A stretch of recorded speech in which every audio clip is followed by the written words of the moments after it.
seksi on huono asia? Se on syntiä. Okei. Sä et ikinä haluaisi harrastaa sellaista. Mä oon sitä joskus menneisyydessäni harrastanut ja mulla on kirkastunut kaikki asiat. Mulla oli Miamiissa semmonen kausi, se kesti useita kuukausia, että mä olin joka ikinen yö sängyssä eri miehen kanssa. Tää on tosi hurjaa. No onko koolla väliä? Toi on aina se.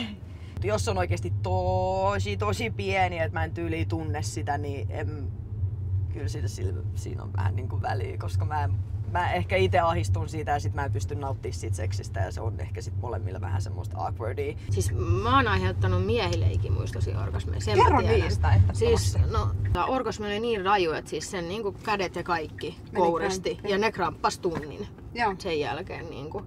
Ja se oli vaan silleen, että oli mun elämäni orgasmi. Mä olin, jaa. Että kyllä niitä on siis tullut niinku. Joo. Musta on tullut tällainen niinku iän myötä tämmönen niin paljon siveellisempi, mitä mä oon ollut niinku sanotaan 10 vuotta sitten. Mitäs silloin kun sä olit missivuosina, niin olisiko silloin voinut sanoa julkisesti harrastavansa anaaliseksiä? No siis mä en tykkää anaaliseksistä. Kerropa mulle sun perinteisestä suipparista.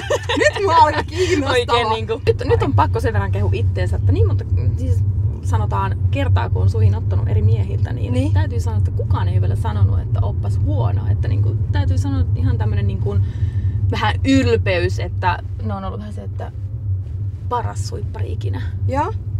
Mahtavaa. Ja, mä luulen, että ehkä se lähtee siitä, että mä teen sen niinku, tiedätkö, silleen, kun mä tykkään sitä itse niin kovaa. Niin sit se niinku, tulee niinku, tiedätkö, sieltä aidosti, että mä en ole semmonen niinku, lutkuttaja vaan.